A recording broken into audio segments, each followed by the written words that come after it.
Hello, I'm Bill Lawson, Executive Director of the Mahoning Valley Historical Society, and welcome to this month's edition of Bites and Bits of History, sponsored by the John and Loretta Hines Foundation.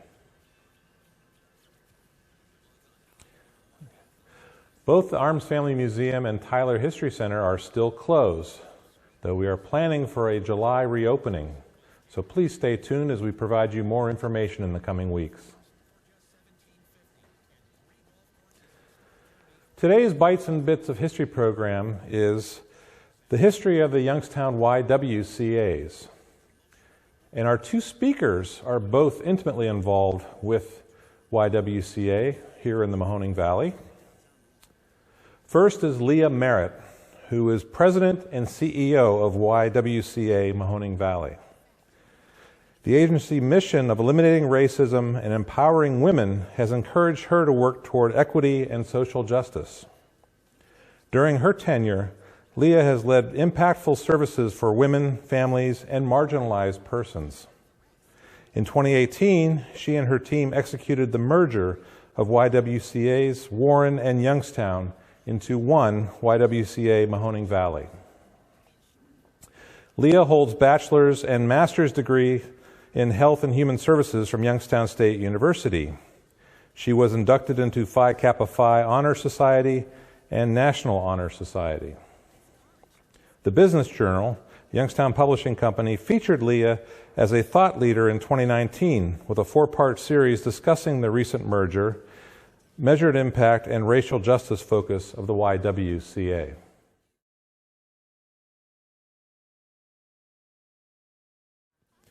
Dr. Krishana Leftwich is the current chair of the Board of Directors of YWCA Mahoning Valley. She is an associate professor of public affairs and politics at Youngstown State University, where she also serves as the program coordinator of the political science program and the director of the Women's and Gender Studies program. She received her Bachelor of Science in Health and Sports Studies from Miami University, her Master of Science degree in Sports Management from West Virginia University, and her PhD in Public Affairs and Urban Studies from the University of Akron. Dr. Leftwich has been awarded numerous honors and distinctions during her tenure at Youngstown State University, including Distinguished Professor of Service and Distinguished Professor of Teaching. And we're very happy to present Leah Merritt and Dr. Cryshanna Leftwich. The YWCA Mahoning Valley is dedicated to eliminating racism, empowering women, and promoting peace, justice, freedom, and dignity for all.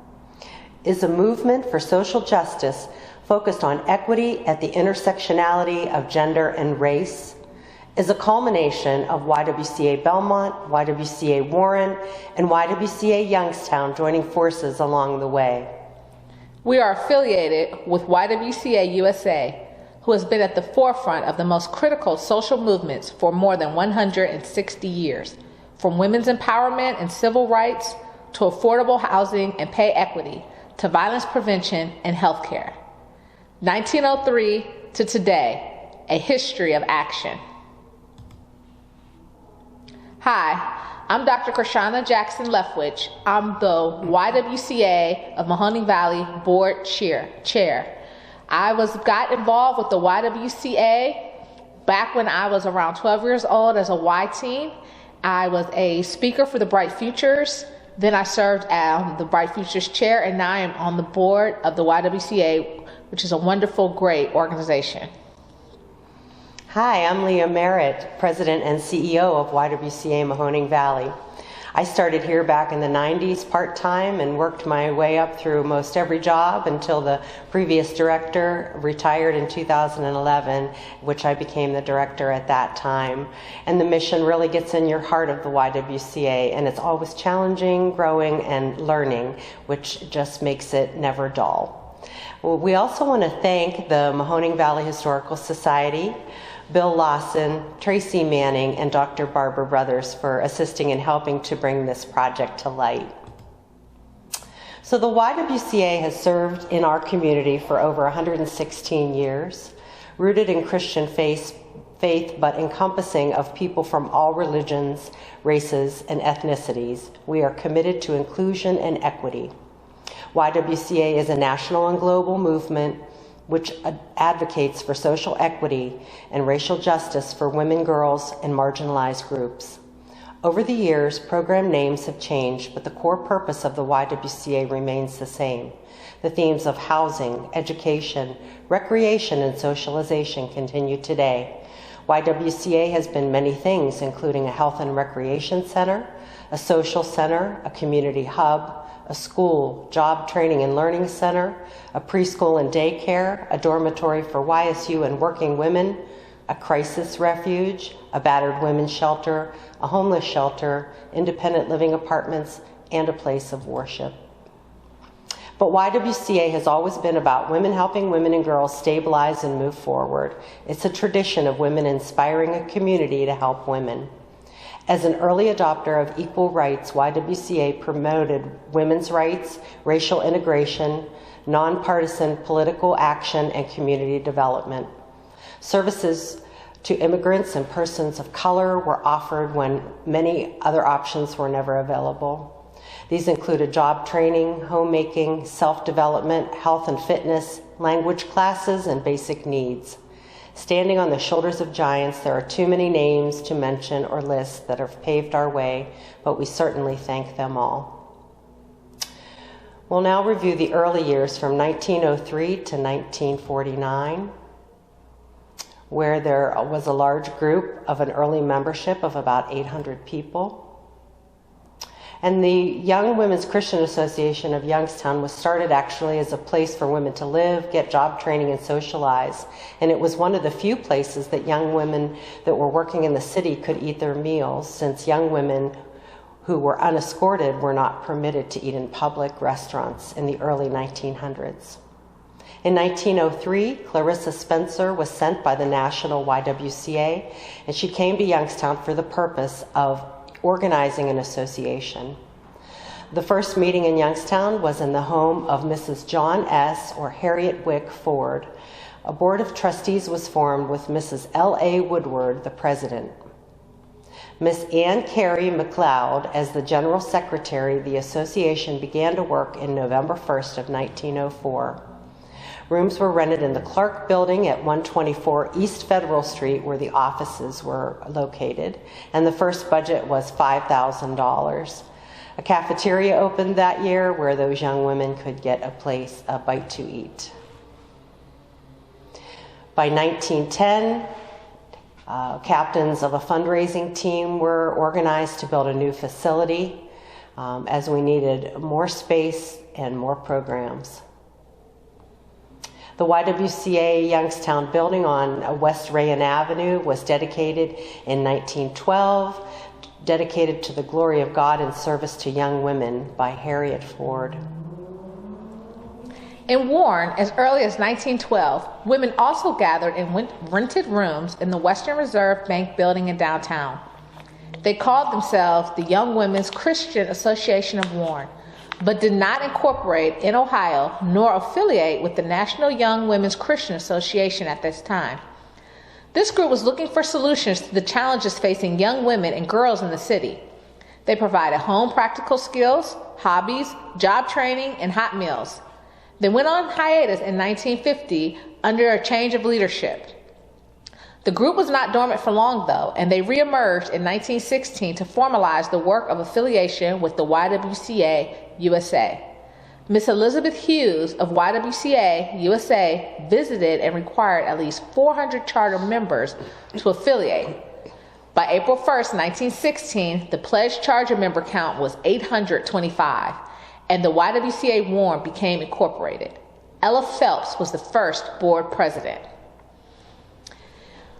We have some pictures of YWCA Warren of the founders and the members in those early years from 1915 to 1918. The YWCA Youngstown in 1913 had an industrial club where they served women and girls in industry and business. The Nilson Settlement House met the needs of foreign-born individuals, and the girls' work, later called the Girls' Reserves, and the Y-Teens began 2 clubs in Youngstown. In 1915, the first newspaper, Views and Reviews, was established. In 1918, the Motor Corporation was established to alleviate suffering from people facing the influenza. The YWCA women assisted nurses, and they also delivered food. The Patriots League was established for girls to express their patriotism. The War Chest Drive raised a record-breaking $2 million. In 1919, business and professional women organized a club at the YWCA Youngstown to promote cooperation of women in business, professional, and civic worlds. The YWCA also offered English classes to help with those foreign-born citizens, and they provided support and language to help them. There's a long history of the YWCA working to eliminate racism. The membership has always been open to Negro women since the 1904. Once a branch was open, the women had dual membership in the branch and the total association. In 1919, supervision of the Colored Community Center transferred to the YWCA Youngstown by the Community Corporation. This later became the Belmont branch for women of color.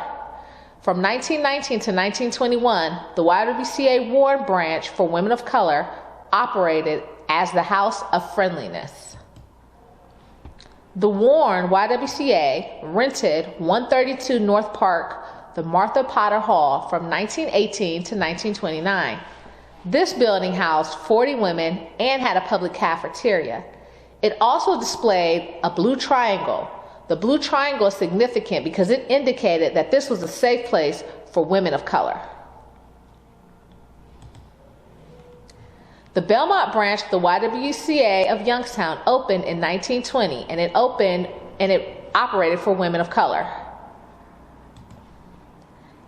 The YWCA Youngstown Belmont branch opened on Belmont and Rayan in 1920. Ella Frazier was the first executive secretary.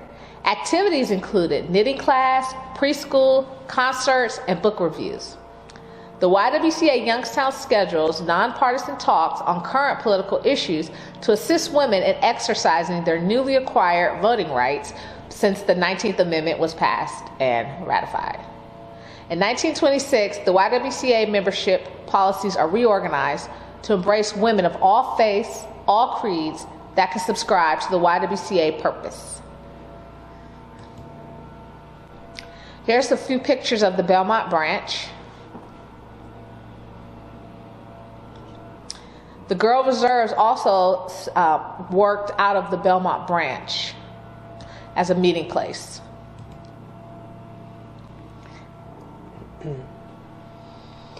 So by 1928 in Warren, it was realized that they also needed a building, and there's an architect's rendering of this new building to be built on 375 North Park.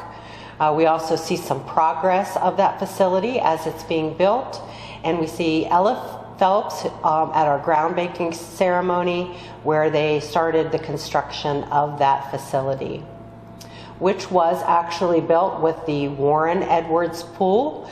And in the 1930s, both pools in Warren and Youngstown were used for the Roosevelt swim cure for infantile paralysis. By 1927, Lucy Buchner bequest allowed for the land purchase of 50 acres along the shores of Lake Erie, and Camp Wyota was built to serve 60 campers on those shores. That was operated there until 1947. So back in Youngstown in 1936, with the medical supervision, the YWCA disseminated birth control information for adult women. In 1937, the enrollment in the YWCA physical education classes increased, and which is attributed by some to the popularity of shorter skirts. It was also used for physical education for Youngstown State University or Youngstown College at that time.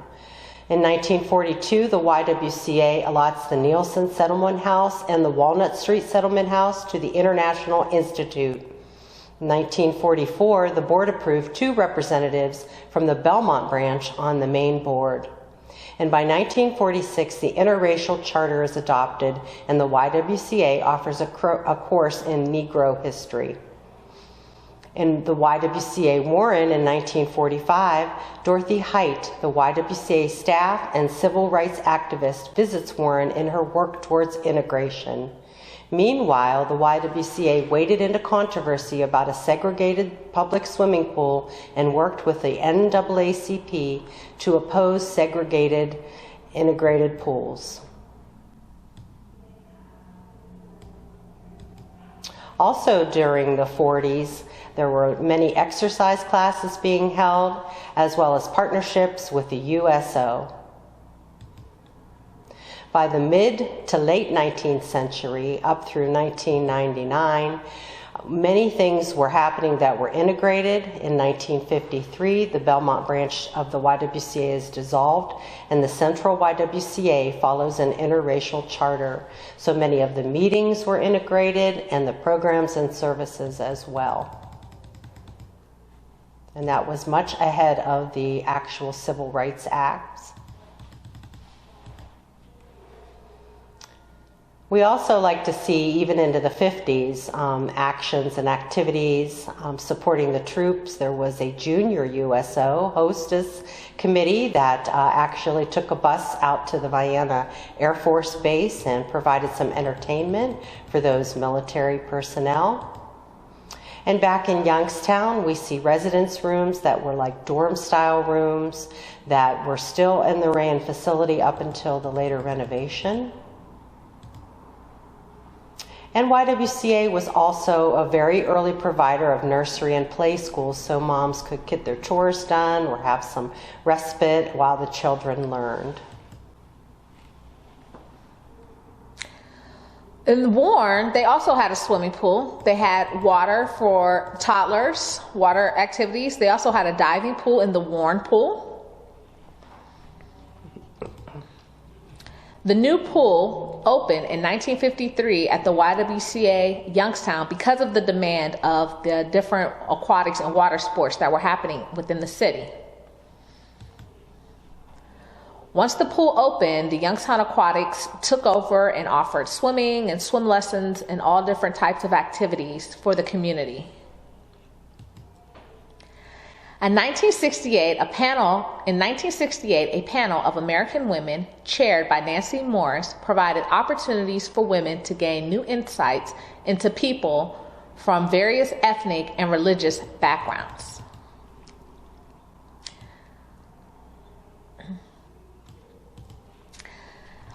Also, board members and volunteers in Youngstown, they painted the resident halls and the rooms that were used for domestic violence as a domestic violence shelter and a transitional house for later on.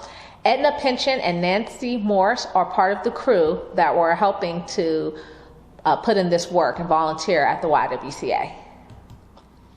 In the 1970s, the 25th National Convention of YWCA USA was held in Houston, and it adopted one imperative: to thrust our collective power towards the elimination of racism wherever it exists and by any means necessary.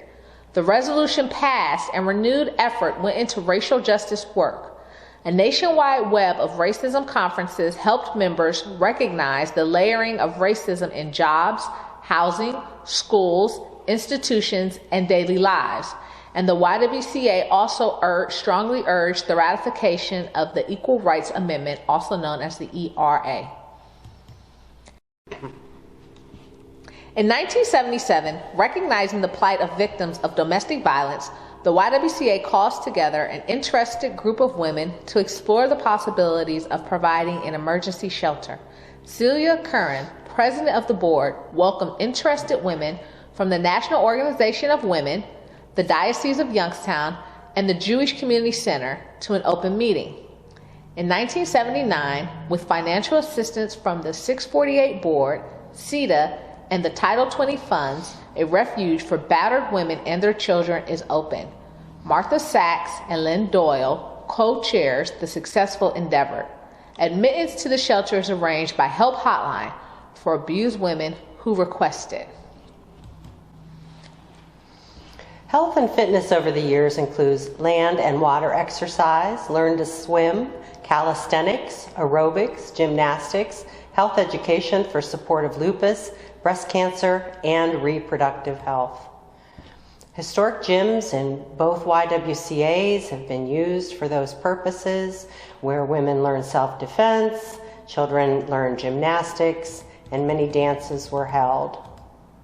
We also love those aerobics and calisthenics and those colorful leotards. We see aerobic boot camp with a military camouflage look there, as well as lupus support groups and angels telling other women of color why it's important to get that mammogram for early detection and saving of lives was a big part of the Encore Plus program of the YWCA. Many programs and events were held in the 80s and 90s, including rentals of the pool, programs for children, holiday events, as well as continued health and fitness programs. In 1991, the Barbara Wick Transitional House was opened to offer homeless women housing and support at the YWCA Youngstown Rayan building. Single rooms with shared kitchens and bathrooms were used to serve women and families.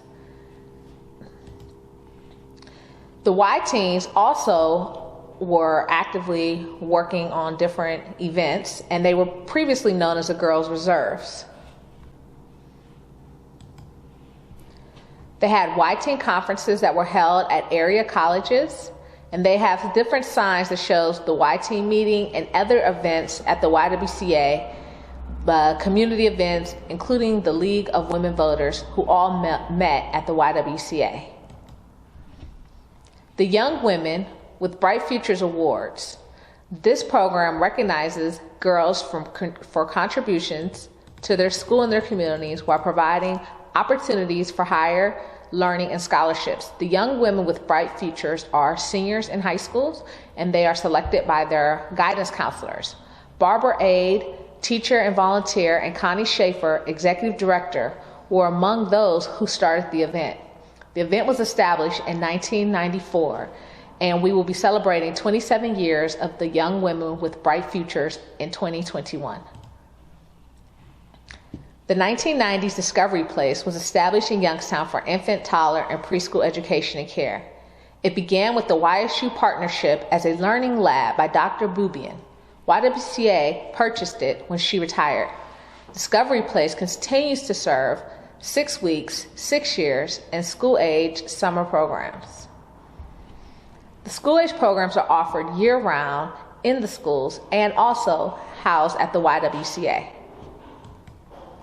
Women Artists, a Celebration is an annual art show for women artists. This was established in 1982 because women's art was not being shown at the same rate as men. So once again, women of our community came together and established this show exclusively for women.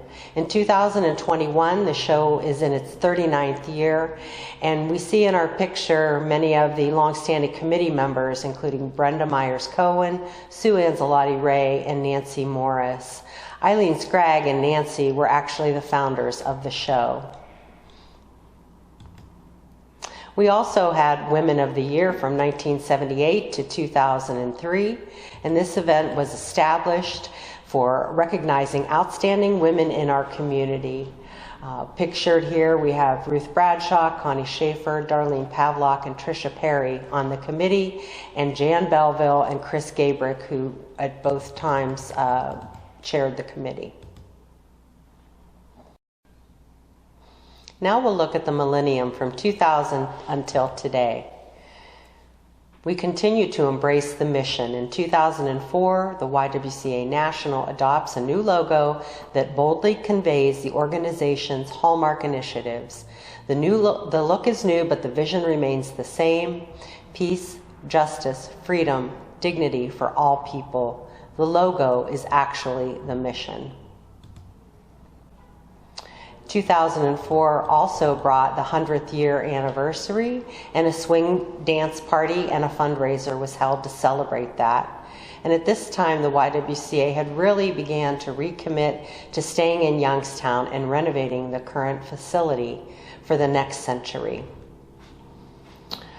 So as they begin to plan to renovate the historic building to accommodate the modern needs of young mothers, battered and homeless women, older women in need of health programs, and female entrepreneurs.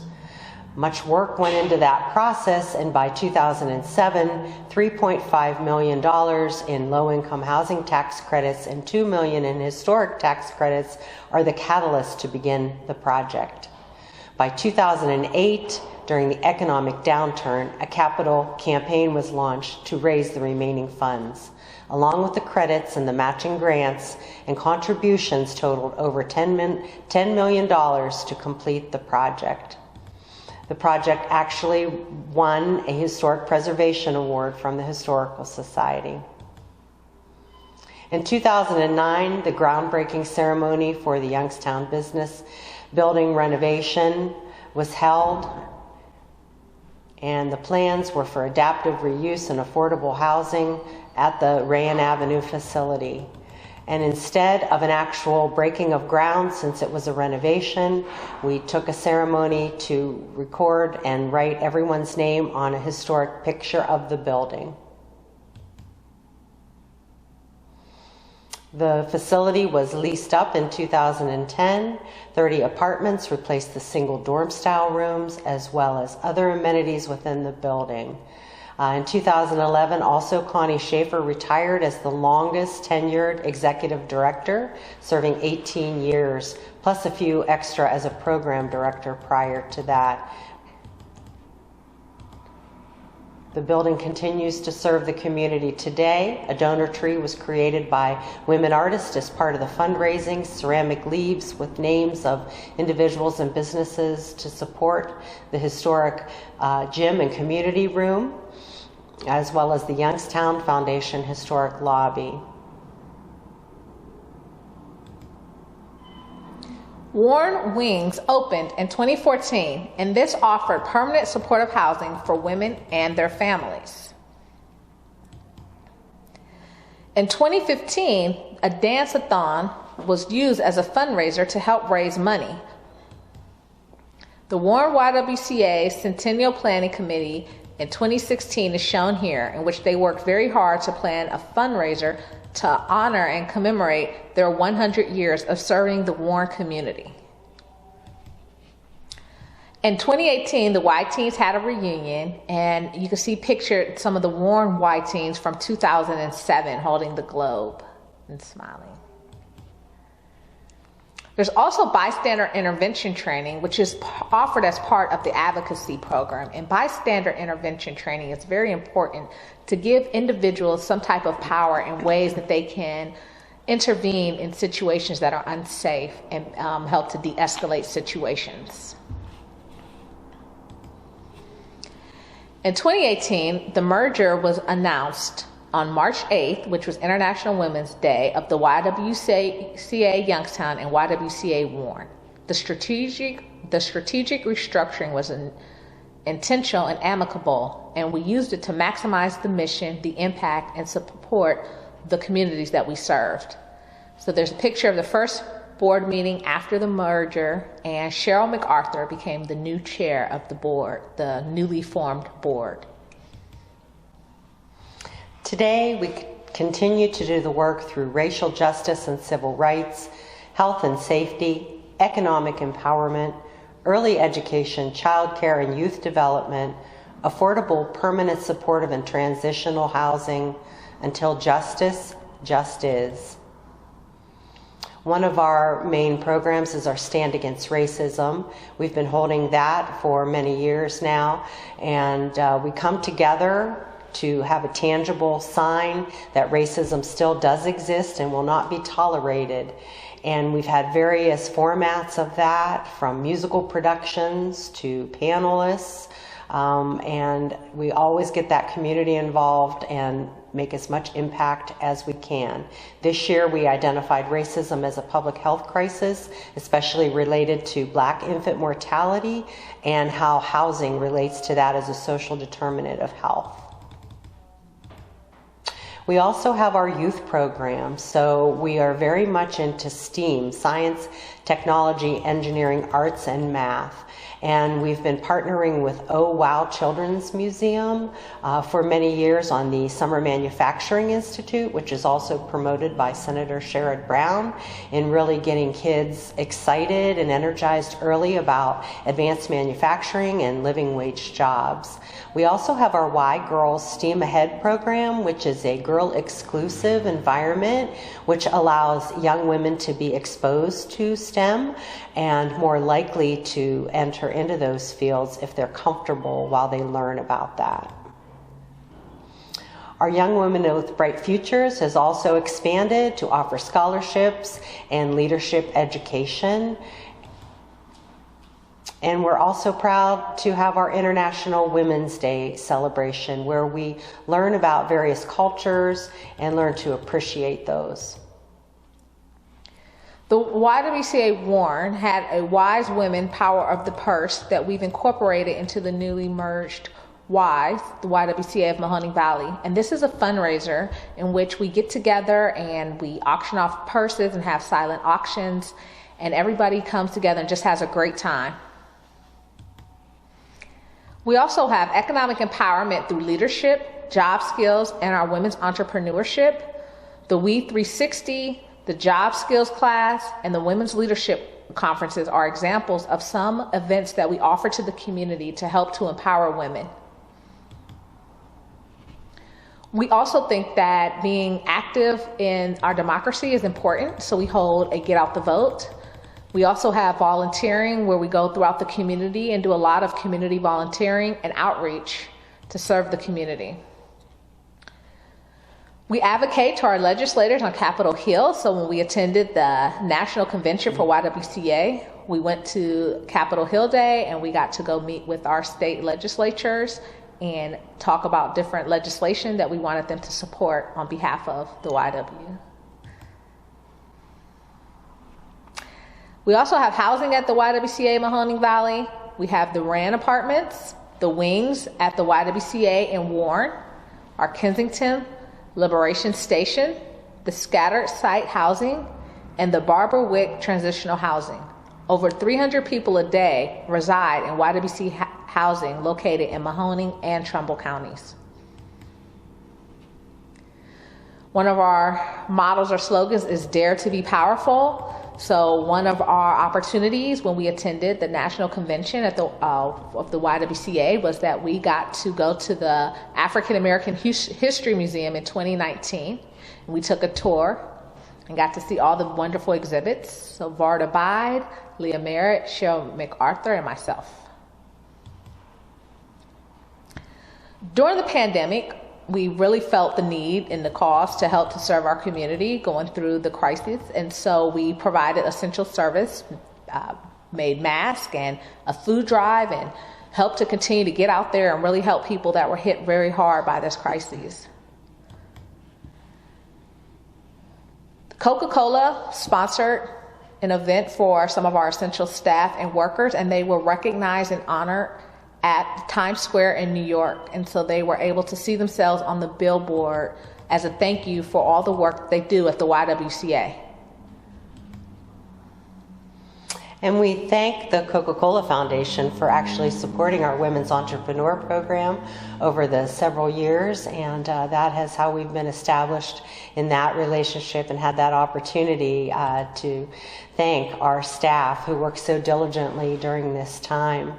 And we want to thank all of our funders and partners, because this is not something that we could do alone. And we'd like to invite all of you to become involved. And there's many ways that you can do that.